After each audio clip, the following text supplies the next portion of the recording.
नमस्कार, मी पंजाब डक हवामान अभ्यासक मुक्काम पोस्ट गुगळी धामणगाव तालुका शिलो जिल्हा परभणी। राज्यामध्ये आता शेतकऱ्याच्या मूग काढणीस आलेलं आहे।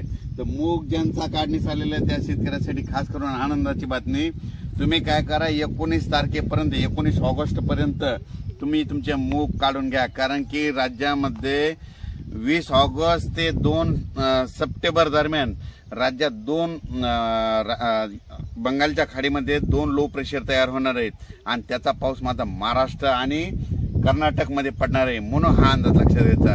म्हणून सर्व शेतकऱ्याला सांगू इच्छितो की राज्यामध्ये आजपासूनच काही भागात सूर्यदर्शन होणार आहे, पण 12 पासून मात्र राज्यात सर्वत्र सगळीकडे एकदम कडक सूर्यदर्शन होणार आहे। म्हणून ही खास करून शेतकऱ्यांसाठी आनंदाची बातमी।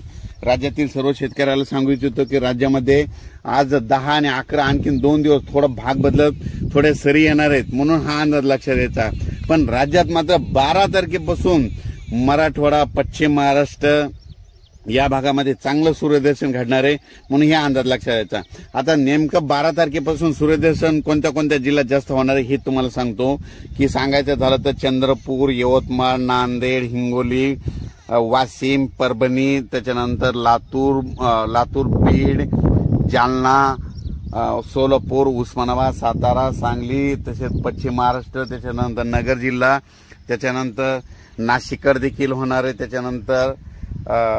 त्याच्यानंतर परत इकडे संभाजीनगर होणार आहे, जळगावकडे होणार आहे, बुलढाण्याकडे होणार आहे। पण ह्या जिल्ह्यामध्ये चांगलं सूर्यदर्शन घडणार आहे, म्हणून हा अंदाज लक्षात द्यायचा। बरेच डाळिंब शेतकऱ्याचे फोन आले होते की त्यांना म्हणजे उन्हाची गरज आहे, म्हणजे त्याच्यामुळे त्यांच्यासाठी खास करून डाळिंब शेतकऱ्यासाठी ही खास करून आनंदाची बातमी। त्याच्यानंतर ज्यांचा मूग काढणीस आलेला त्या शेतकऱ्यांचं, कारण की राज्यामधली परिस्थिती बघितल्याच्या नंतर फेरफटका मारल्याच्या नंतर बऱ्याच शेतकऱ्याचा मूग काढणीस आलेला आहे। तर ह्या म्हणजे आता 10 दिवस सूर्यदर्शन भेटणार आहे आणि त्या शेतकऱ्याचे मूग सुखरूप घरी येणार आहेत, म्हणून खास करून त्यांच्यासाठी देखील आनंदाची बातमी। 20 ऑगस्ट पासून ते 2 सप्टेंबर दरम्यान बंगालच्या खाडीमध्ये 2 लो प्रेशर होणार आहे आणि त्याचा पाऊस मात्र कर्नाटक आणि महाराष्ट्रामध्ये चांगल्या स्वरूपाचा पडणार आहे। अचानक वातावरणात बदल झाला तर लगेच एक मेसेज दिला जाईल। धन्यवाद।